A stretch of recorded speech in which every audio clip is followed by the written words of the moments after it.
Culture of bacteria. A microbiological culture is a method of multiplying microbial organisms by letting them reproduce in a predetermined culture media under controlled laboratory conditions. A culture helps us to obtain definitive identification and characterization of bacteria, grow and isolate all bacteria present in an infection, determine which bacteria is most likely causing infection and which bacteria is likely a contaminant or colonizer, to test antimicrobial susceptibility, to stock bacterial strains for further use. Inoculation of culture media. Examine prepared media immediately before inoculation. Look for evidence of contamination, uneven filling, or bubbles on surface of agar, color changes, hemolysis, and signs of dehydration such as shrinking and cracking. Discard any defective plates or tubes. When inoculating or seeding a culture media, an aseptic technique must always be used. This will prevent contamination of cultures and specimens, prevent infection of the laboratory worker and the environment. Aseptic techniques. Wear protective clothing, wash hands after handling infected material, and never mouth pipette, eat, drink, or smoke in the laboratory. Flame to sterilize wire loops, straight wires, and metal forceps before and after use. Flame the necks of specimen bottles, culture bottles, and tubes after removing and before replacing caps or plugs. When inoculating, do not let the tops or caps of bottles and tubes touch an unsterile surface. This can be avoided by holding the top or cap in the hand. Always use racks to hold tubes and bottles containing specimens or culture media. Make slight preparations from specimens after inoculating the culture media. Decontaminate the workbench before starting the day's work and after finishing. Use a safety cabinet when working with hazardous pathogens. Culture methods. The various culture methods that are used in a basic microbiology laboratory are streak culture, lawn culture, stroke culture, stab culture, liquid culture, and anaerobic culture methods. In this section, we will only deal with aerobic culture methods. As mentioned earlier, before beginning the inoculation, make sure to follow aseptic technique. Certain other general considerations are: air currents should be reduced to the minimum by closing windows and doors and restricting the movement of people in the room. During inoculation, culture media should be uncovered for only a few seconds. The inoculation of media in petri dishes is referred to as plating out. It is not necessary to use whole plates of media for every specimen. Half or even a third of a plate can be used, especially when using selective media. The area of medium used must be adequately used to give separate colonies. Before inoculating a plate of culture medium, check if the surface of the medium is dry. Moist surfaces will not yield single colonies. If the surface is wet, the plate is kept inverted, resting it on the lid to ensure proper drying. Usually, 30 to 40 minutes incubation at 35 to 37 degrees centigrade is sufficient to dry the surface of an agar plate. For a right-handed person, the Bunsen burner and the inoculating instruments should be placed on the right, and cultures and media should be placed to the back and left. Uninoculated plates, plate cultures, and patient specimens should be kept with the lids touching the bench and the plate with the media on the top. The caps and plugs of bottles and tubes should be loosened for easy removal while inoculating. Media to be inoculated should be labeled with a glass marking pen or pencil or self-adhesive label indicating the lab number of the specimen and date. Labeling should be done on the bottom of the petri dishes and on tubes or bottles rather than the lids or caps because there is always a chance of misplacing the lids or caps. Labels should be checked again at the time of inoculation. During inoculation, the right hand holding the inoculating instrument charged with the culture material should be moved as little as possible, and the media should be brought closer with the left hand. Let's begin with the first culture method, streak culture. This method is used to inoculate solid medium in a plate or petri dish, and the objective is to obtain isolated colonies of the bacterium. All the general precautions while inoculating media are to be followed. Label the base of plate which is to be inoculated before you start the procedure. Loosen the cap or cotton wool plug of the bottle or test tube containing the broth culture. Remove the cap or cotton wool plug of the bottle or test tube with a little finger of your right hand and flame the neck. Load the inoculum onto a sterilized wire loop. Flame the neck of the bottle or test tube and replace the cap or plug. Lift the base of the plate containing the medium in your left hand and hold it using your thumb and middle finger. Spread the inoculum thoroughly over area A. This is called the well inoculum. Re-sterilize the loop and let it cool down. Use the loop to draw 3 or 4 parallel lines from the well inoculum onto the fresh surface of the medium. Again sterilize the loop and allow it to cool down. Then draw 3 or 4 parallel lines from the area B onto the fresh surface of the medium. Repeat the process till the surface of the medium is adequately covered, taking care to sterilize the loop after each inoculation.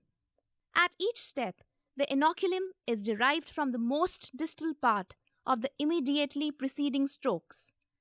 Close the lid of the plate and incubate it overnight at 37 degrees centigrade. Isolated colonies of the bacteria can be observed on the surface of the medium next day. Lawn culture. This culture medium yields a uniform or a carpet-like growth of the bacterium over the surface of the medium.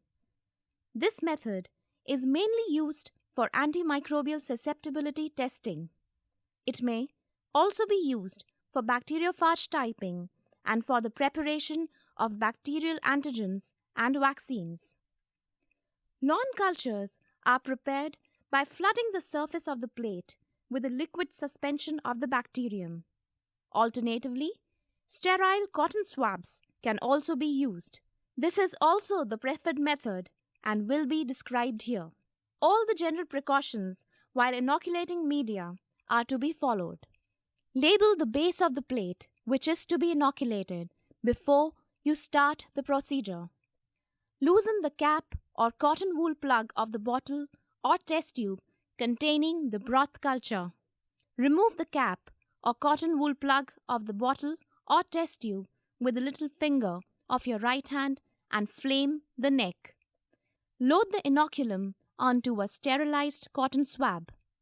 Squeeze out the extra inoculum by pressing the swab to the side of the test tube or bottle. Flame the neck of the bottle or test tube and replace the cap or plug. Lift the base of the plate containing the medium in your left hand and hold it using your thumb and middle finger.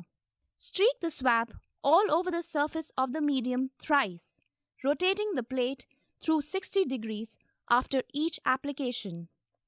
When the whole plate is covered with the inoculum, pass the swab around the edge of the medium. Discard the swab in a disinfectant solution. Allow the plate to dry for a few minutes with the lid closed at the room temperature. The antibiotic discs can now be placed on the inoculated plate using sterile forceps, sterile needle tip, or an antibiotic disc dispenser. Incubate the plate overnight at 35 to 37 degrees centigrade and read the results next day. Stroke culture. This method is generally used for inoculating agar slants or slopes. It is used for obtaining pure growth for slight agglutination and other diagnostic tests. Take a tube or a bottle with an agar slant medium and label it before inoculating. Loosen the cotton plug or cap. Remove the cap or cotton wool plug of the bottle or test tube with the broth culture with the little finger of your right hand and flame the neck. Load the inoculum onto a sterilized wire loop. Hold the agar slant medium in your left hand and remove the cotton plug or cap of the agar slant medium with the little finger of your hand and flame the neck. Then, using the loaded inoculating wire loop, gently streak across the surface of the slant in a zigzag fashion, taking care not to break the agar with the loop. Flame the mouth of the slant again and replace the plug or cap. Sterilize the loop after the inoculation. Incubate the agar slant medium overnight at 35 to 37 degrees centigrade. Stab culture. This method is mainly used to demonstrate gelatin liquefaction, motility, or to study oxygen requirements of bacteria. It is also used to prepare stock cultures. It is performed by puncturing a suitable solid medium with a loaded inoculated wire. Take a tube or bottle with an agar medium and label it before inoculating. Load the inoculum onto a sterilized inoculating wire. Hold the agar medium in your left hand and remove the cotton plug or cap of the agar slant medium with the little finger of your hand and flame the neck. Then, plunge the loaded inoculating wire into the center of the medium in a straight line, taking care to withdraw the wire in the same line to avoid splitting the medium. Flame the mouth of the slant again and replace the plug or cap. Sterilize the wire after the inoculation. Incubate the agar medium upright at 35 to 37 degrees centigrade overnight. Growth is indicated by turbidity of the medium along the line of inoculation. Liquid culture. Liquid media can also be inoculated by a charged loop, pipette, or syringe. The result is commonly known as broth culture. Liquid or broth cultures are prepared for many purposes like inoculating solid media, biochemical tests, water sterility tests, blood cultures, etc. Inoculating liquid medium using a loop is described here.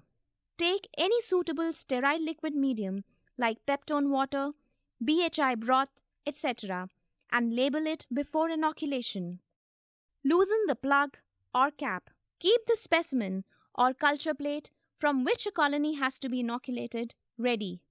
Sterilize your inoculating loop and allow it to cool down. Remove the lid of the culture plate and pick an isolated colony. Replace the lid. Hold the liquid medium in your left hand and remove the cotton plug or cap with the little finger of your hand and flame the neck. Now, incline the tube or bottle at an angle of 45 degrees and deposit the inoculum on its wall above the surface of the liquid at its lower end. Flame the neck of the tube or bottle and replace the plug or cap. When the tube is turned to its vertical position, the inoculum is well below the surface of the liquid. Sterilize the wire loop before keeping it down. Incubate the liquid medium. Growth is indicated by the turbidity of the medium, unlike the formation of isolated colonies on a solid medium. Subculture. Subculture is a technique by which a new culture of bacteria can be obtained on a fresh medium from an old culture. A few uses of the technique are to yield sufficient number of colonies of bacteria when the primary growth medium has very few colonies. To obtain pure colonies from a medium with mixed growth, to prolong the life of a bacteria by maintaining stock cultures. Subculturing is basically a technique of transferring bacterial colonies from a primary growth medium to a secondary medium. Take a sterile loop and load it with a portion of an isolated colony on the primary medium. Transfer it to a suitable medium by the streak method which has been described earlier. When making transfers during subcultures, it is advantageous to flame the loop between each set of streaks on the surface of the medium. This avoids over-inoculation and ensures the growth of isolated colonies. Culture of specimens. Urine culture. Urine is cultured for isolation of common agents of urinary tract infection. A measured amount of urine is inoculated onto appropriate media. Use of blood agar and MacConkey agar allow detection of most gram-negative bacilli and gram-positive cocci. The urine should be mixed thoroughly before plating. The plates are inoculated using calibrated loops so that number of colonies of bacteria can be counted, which can be further used to calculate the number of viable bacteria per milliliter of urine. This method is called the standard loop method, and usually a loop of calibration 0.01 milliliters is used. Method: flame a calibrated wire inoculating loop and allow it to cool down. Label the base of plates which need to be inoculated. Mix the urine thoroughly and remove the top of the container. Insert the loop vertically into the urine, allowing the urine to adhere to the loop.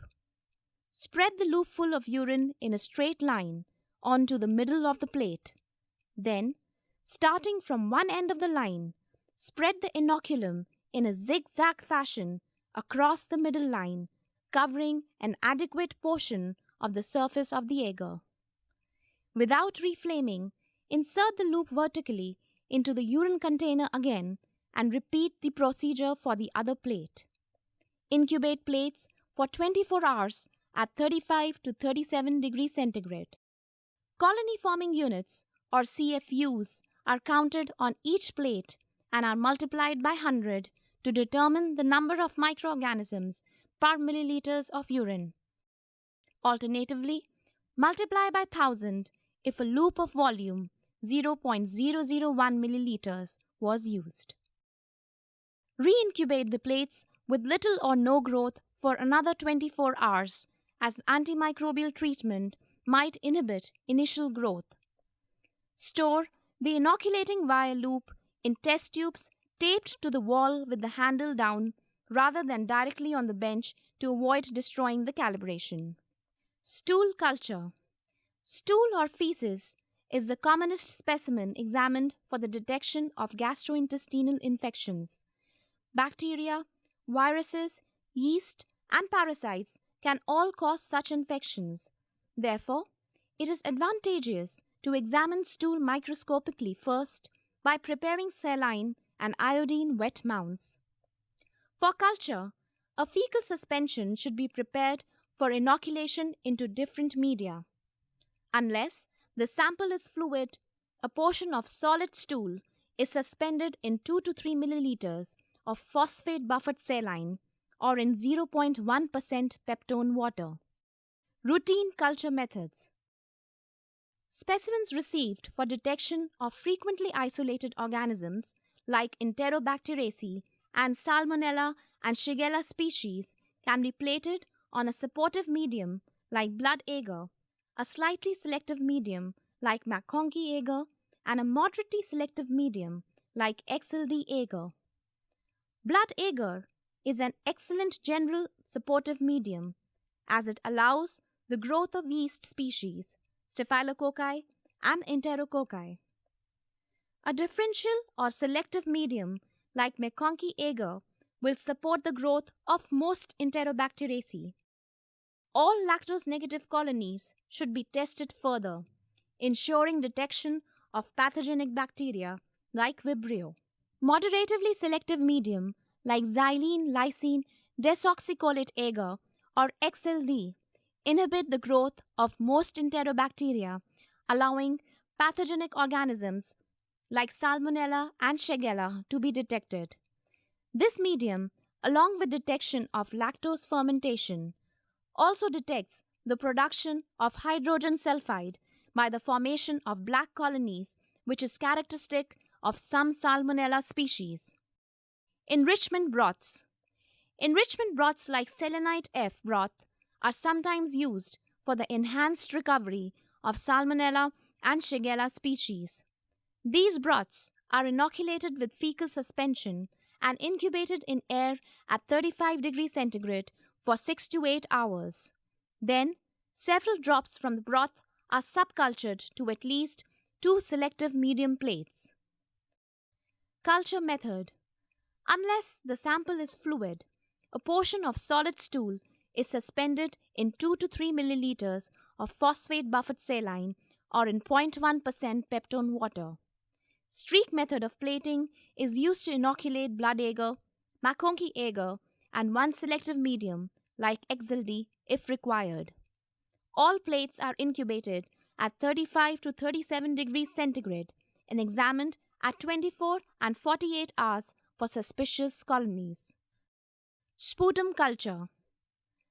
The most common specimen used for the detection of lower respiratory tract infections is sputum. Sputum from a bacterial infection is purulent, that is, consisting of pus, contains yellow or green opaque material as well as clear mucoid secretions. Many patients tend to expectorate saliva instead of sputum. Saliva is relatively clear and watery. The laboratory staff should be able to distinguish between a true sputum sample and saliva. Saliva samples should be rejected as culture results of saliva are very misleading. For a good sputum sample, ask the patient to cough deeply and spit the material collected in his throat directly into a sterile container.